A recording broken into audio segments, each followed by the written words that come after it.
5월 21일 방송을 시작하겠습니다. 러시아 디지털 루블 법안 승인 6월 통과 앞둬. 어제 방송에서 중요한 부분을 언급을 드렸죠. 러시아 디지털 루블 CBDC는 리플과 2016년도부터 아주 깊은 연관이 있었다. 자, 그리고 지금 매크로 시황을 보는 데 있어서 핵심입니다. 문명의 아주 중요한 부분이었죠. 2020년 코로나 팬데믹이 전 세계로 쏟아집니다. 지금 대한민국 국민들 중에서 화이자, 모더나 백신을 맞지 않았던 사람, 아스트라제네카 백신을 맞지 않았던 사람은 거의 없죠. 95%, 96%가 다 백신을 맞았습니다. 그리고 유전자가 우리 몸속에 들어와 있죠. 이로 인해 물가 상승의 기반이 되었습니다. 디지털 경제가 앞당겨 왔고요. 그리고 물가가 튀기 시작했죠. 여기에 기름을 부었습니다. 뭐가?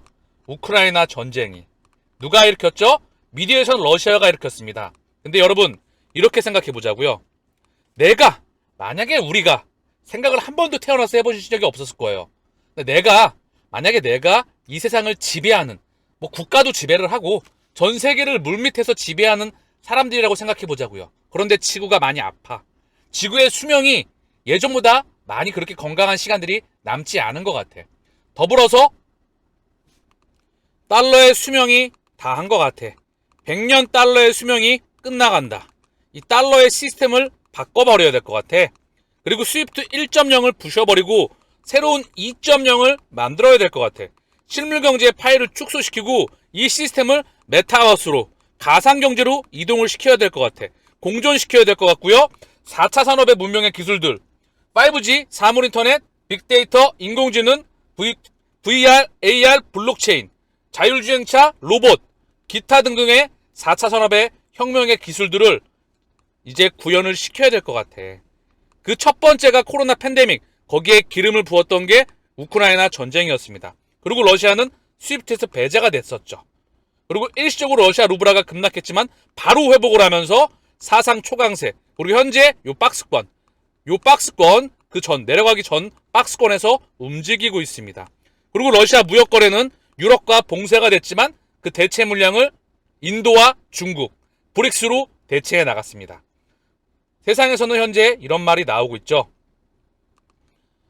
러시아와 밀착한 중국, 위안화 국제결제 급증하고 있다. 그리고 러시아 중국 무역의 CBDC 활용 계획이다. 이 CBDC가 뭐죠? 디지털 루블 법안 승인 며칠 남지 않았습니다. 이 루블화에 바로 리플이 오래전부터 관여가 되어 왔다. 즉 현재 시스템을 부셔버리고 있는 겁니다. 이게 러시아가 하고 있는 걸까요? 아니면 코로나 팬데믹도, 제가 코로나 팬데믹 하면서 전 세계의 빅파마, 글로벌 제약 바이오 회사들의 주인장이 누구인지 다 지난 자료를 통해 보여드렸습니다. 존슨앤존슨, 로슈, 머크, 그리고 글로벌 바이오텍을 비롯한 제약 바이오사의 주인들이 누군지, 그리고 그들의 만들어냈던 백신과 치료제, 그 시스템이 뭔지, 선천성 면역이 뭔지, 우리가 왜 백신을 맞아도 감염될 수밖에 없었는지, 그 부분에 대한 부분을 상당히 자세히 언급을 드렸었죠. 어쨌든 중요한 건 코로나 제2의 팬데믹, 제3의 팬데믹은 올 수밖에 없어요. 자, 정리를 하면, 러시아 디지털 루블 법안 승인, 이것이 의미하는 바 CBDC의 세상이 우리 곁으로 계속해서 시계추가 다가오고 있다. 브릭스 5개국에서 19개 국가가, 중동이 추가가 되죠. 동남아시아도 추가가 됩니다. 전 세계 신흥국들과 기타 국가들이 여기 참여를 하게 되죠. 달러 시스템의 중심을 그들이 부시는 겁니다. 그들의 동의하에, 용의하에, 그리고 스위프트 2.0 세상을 만들어 나가고 있죠. 대중들은 인지를 못하는 채 중간에 범용 시스템, 도매 시스템을 깔아 나가고 있는 겁니다. 그 시스템의 스위프트 2.0의 심장은 누구다? XRP이다. 자, 여기 보면 제가 스위프트 끊임없이 언급을 드렸죠? 스위프트란 전 세계 은행들이 외국환 거래, 관련된 각종 메시지를 신속 전염하고 안전하게 교환할 수 있는 국제금융의 결제망이다.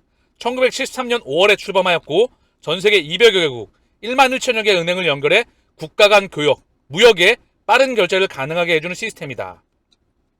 은행이나 국가가 스위프트 코드를 몰수당할 경우 달러로 해외 송금이 불가능해지면서 대금 결제가 불가능하게 되는데 거의 개인으로 치면 은행 계좌에 돈이 없어진다는 거죠. 그래서 여기 보게 되면 신한은행으로 치면 여기 은행 코드 4자리, 은행의 소재지, 지역 코드, 은행 지점 코드가 짝짝짝 찍히게 됩니다. 그리고 업무에서 스위프트 코드 사용, 대금 결제. 이게 없다면 여기 신용장입니다. 뭐죠? 수출입 업무 시 물건을 사고 팔 때 국가 입장에서 스위프트 배제가 되면 그냥 끝나는 거예요. 국민이, 개인이 은행 거래 계좌를 틀 수 없다고 한다면 거의 붕괴가 되는 것과 똑같은 거죠. 스위프트 퇴출은 왜 금융의 핵무기일까? 이번 조치는 러시아에게 즉각적인 타격을 줄까요? 이거를 부셨던 사람이 누구다? 바로 현재 스위프트의 주인장이다. 그리고 결국 2.0으로 메시지 이동 방식에 지금 스위프트 1.0의 방식을 가치의 이동으로 바뀌게 되는 ISO 2002 2025년 BIS 국제결제은행 그리고 IMF 그들과 함께 전세계 기득권들과 함께 이 시스템을 만들어 나가고 있는 겁니다.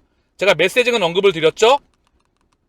지급, 청산, 결제가 바로 이루어지지 않습니다. 해외에 수출하게 되면은 4단계, 송금을 하게 돼도 4단계를 거치게 돼요. 국내 은행 2개, 국외에 은행 2개가 있다는 거죠.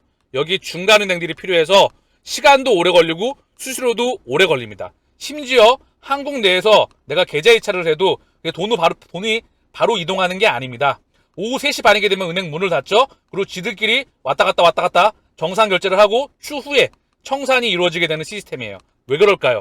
메시징 방식이기 때문입니다. 이게 뭘로 바뀐다? 가치의 이동으로 즉각적으로 바뀐다. 이게 바로 스위프트 2.0 가치의 인터넷 웹3 리플렛 이거입니다. 지금 모든 시스템이 따로 움직이는 것 같지만 결코 따로 노는 게 아니다. 그러면 뭐죠?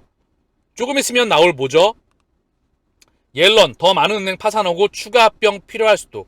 전통 트레디파이의 시스템에 대한 통폐합이 먼저 나오겠죠. 금융권에 대한 시스템 리스크의 확장. 그게 2024년도입니다. 그리고 미국 중앙은행의 금리 인상 중단 소식이 나올 것 같아요. 그 시스템 하나 중단 발표 그리고 우크라이나 합의 소식이 전해지면 시장은 뒤집어집니다. 그리고 그 에너지의 파동은 어디로 이동하죠? 중국 대체할 것, 인도 펀드 수익률 방긋, 인도와 아프리카 그리고 브릭스 여기에 에너지를 파동을 힘을 키우는 겁니다. 미국을 대체할 도시화가 끝나가고 고령화와 재정 적자에 시달리는 기타 현재 국가들보다는 에너지의 파동, 도시화를 시킬 곳이 많고 인구가 건강하고 돈의 이동이 있을 것으로 중국은 내수와 금융으로 성장해 나갑니다. 인도는 기존의 중국을 대체해 나가겠죠. 자, 이런 시스템으로 달러의 힘의 이동을 균형시키면서 파동을 보내버리는 겁니다. 종이화폐 시스템을 끝내버린다. 이 이면엔 큰 일교차에 썩어버린 파프리카 일주일 새 37% 올라. 비단 파프리카뿐만 아니라 지구가 많이 아픕니다.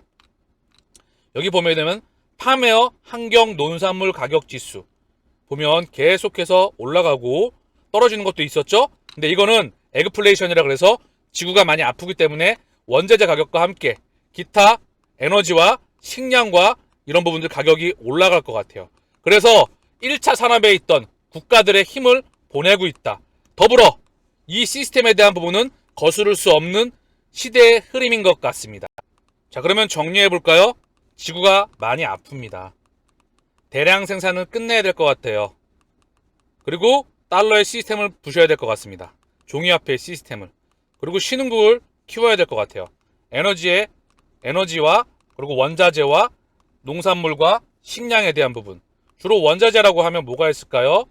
대표적으로 원유, 그리고 비철금속, 그리고 식량, 기타 등등이 있겠죠. 이 에너지에 가진 국가의 힘이 세질 것 같습니다. 그리고 결국 여기에 4차 산업의 기술들이 더해집니다. 그리고 메타와 우주와 함께 현재 시스템이 공존하게 되는 세상. 그게 우리가 맞이해야 될 CBDC와 그런 세상들일 것 같아요. 화웨이 10배 빠른 5G로 배터리 프리 구현한다. 중국 선전 본사가 보니 2025년부터 5G 5.5 기가 서비스 시작. 통신 지원에 따른 전력 소모 없어. 기존 5G와 달리 배터리 불필요. 초연결 위한 필수 인프라 될 것. 화웨이 선전 본사 홀입니다. 여기가. 초연결 위한 필수 인프라 될 것. 전 세계는 연결된다. 초연결된다. 5G망으로. 자, 화웨이를 미국에서 자, 반도체 때리기로 인해서 많이 죽였었죠. 그러나 물밑에서 시차가 발생했지만 결국 확장하고 있었다. 이미 시대에 거스를 수 없는 흐름이다. 다 연결됩니다. 전 세계는요.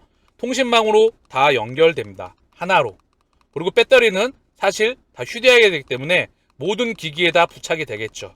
그리고 여기서 나오는 천문학적인 데이터가 있습니다. 빅데이터.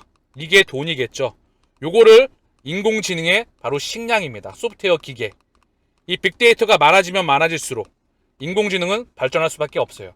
그러나 빅데이터는 개인들이 소유할 수는 없겠죠. 이거는 플랫폼 업체, 기득권만이 소유할 수 있습니다. 손정희의 점선면 전략을 보면 알 수가 있죠. 그리고 각 연결된 P2P 이 플랫폼망에 블록체인이 도입됩니다. 그리고 여기서 같이 한번 새로운 영과 일의 디지털 세상으로 나아간다는 거죠. 미국 배터리 아저씨, 전기차 혁신 토큰화로 가능하다. SES 대표 치차 오후 기고, 블록체인 기술이 공급망 투명성을 보장한다. 중요한 것보다 전기차 혁신은 토큰화로 가능하다. 이게 중요한 거죠. 제가 지난번 언급을 드렸지만 우리가 이동하는 자율주행차 안에서 이제 토큰으로 결제가 가능합니다.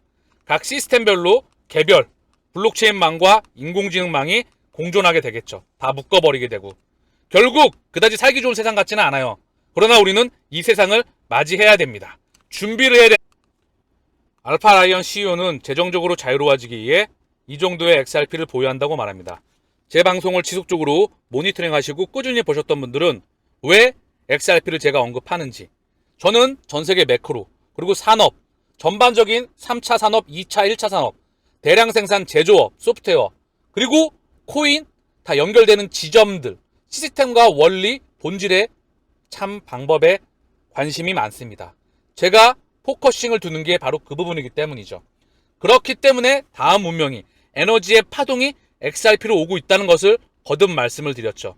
지난번 방송을 통해서 셀트리온과 에코프로를 언급을 드렸죠. 똑같아요. 그들이 봤던 미래를 반드시 확신했다. 아무리 위기가 오거나 시스템에서 또는 미디어를 통해서 흔들리는 이야기가 나오더라도 결국 그들은 우직하게 누가 뭐라든 간에 그 길을 걸어갔다. 지금 CBDC의 세상, 다가오는 문명의 세상을 여러분들은 하루도 빠짐없이 보고 계십니다. 그 목적지는 정해져 있다. 우리는 그 길을 걸어가면 됩니다. 힘 빼고 우직하게 마라톤을 완주하면 돼요. 이미 지난번 방송을 통해서 끊임없이 언급을 드렸죠. 자, 오늘 어떤 분이 1만 개의 XRP만 보유를 하면, 자, 1만 개의 XRP를 홀딩함으로써 장기적으로 재정적으로 자유로워질 수 있습니다. 1만 XRP를 보유함으로써 투자자가 장기적으로 재정적 자유를 얻을 수 있다고 믿습니다. 어떤 사람은 15만 XRP가 필요하다고 하고 어떤 사람은 1만 XRP가 필요하다라고 말을 하고 있죠. 시장 규모만 저는 1000배 이상 성장한다고 판단하고 있습니다. 그 이유는 BIS의 국제결제은행의 보고서를 통해서 전 세계 메이저 은행들의 현재 80%가 코인을 보유하고 있지가 않아요. 그 중에 20%만이 보유하고 있는데 보유하고 있는 은행들조차도 비트코인과 이더리움과 코인베이스의 주식을 0.0001에서 0.0003, 0.0005%만이 보유하고 있죠. 아직 제도권으로 들어오지도 못했죠. 다만 그 분위기는 다 무르익었습니다. 이미 2025년도가 모든 중요한 기준점이 다 몰려있다 언급을 드렸죠. 고로 1만 XRP가 될 수가 있겠고 조금 더 적을 수가 있겠고 조금 더 많이 가질 수가 있겠죠.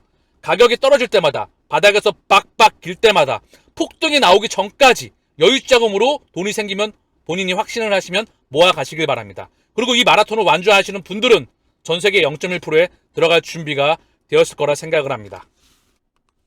미국 대법원 판결은 리플의 입장을 지지합니다.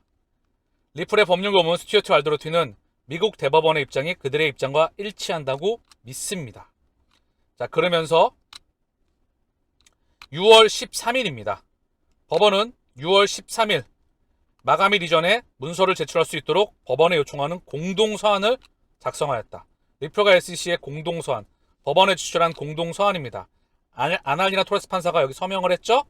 자, 그 부분에 대해서 6월 13일 자, 어떤 결과가 나올지, 중요한 건 단기적으로 또한 중기적으로 영향을 미칠 수 있겠죠. 소송이 단기적으로 중기적으로 중요한 부분이니까. 중요한 건 소송과 관련 없이 승소와 합의, 패소를 하건 간에 이미 미래는 정해져 있습니다. 우리가 멘탈을 잘 관리하고 이 마라톤을 완주해 나가기 위해선 결국 펀더멘탈에 집중할 필요가 있겠죠. 그렇죠? 오늘 그 큰 그림을 다시 한번 언급을 드렸던 부분인 것 같고요. 최근 단기적으로 5개의 주요 이슈가 있었습니다. 방금 전에 보셨던 SEC에 대한 긍정적인 부분, 힘먼 연성 관련 부분, 메타코를 인수했죠. 여기 연결된 전 세계 금융 세력들이 다 연결되어 있죠. 그리고 리플의 CBDC 플랫폼, 여기에 또 홍콩 CBDC에 어떻게 연결이 되어 있었는지, 그리고 디지털 커런시 어워드에서 상을 받았다. 그냥 참고만 할 뿐입니다. 그리고 워렌 제슨이 팀에 합류하다.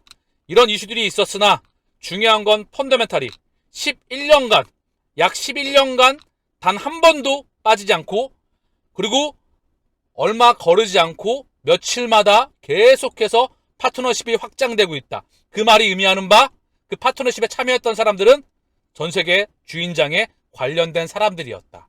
즉, 이야기와 게임은 이미 끝이 난 상황에서 SEC 소송으로 흔들어가면서 개인 투자자가 탑승하지 못하도록 하게 된 첫 번째 이유와, 그리고 그 시기를 그들이 저울질하고 있겠죠. 이 시기는 막을 수 없는 대세의 패러다임이자 미래입니다. 오늘 방송은 여기서 마치겠습니다. 감사합니다.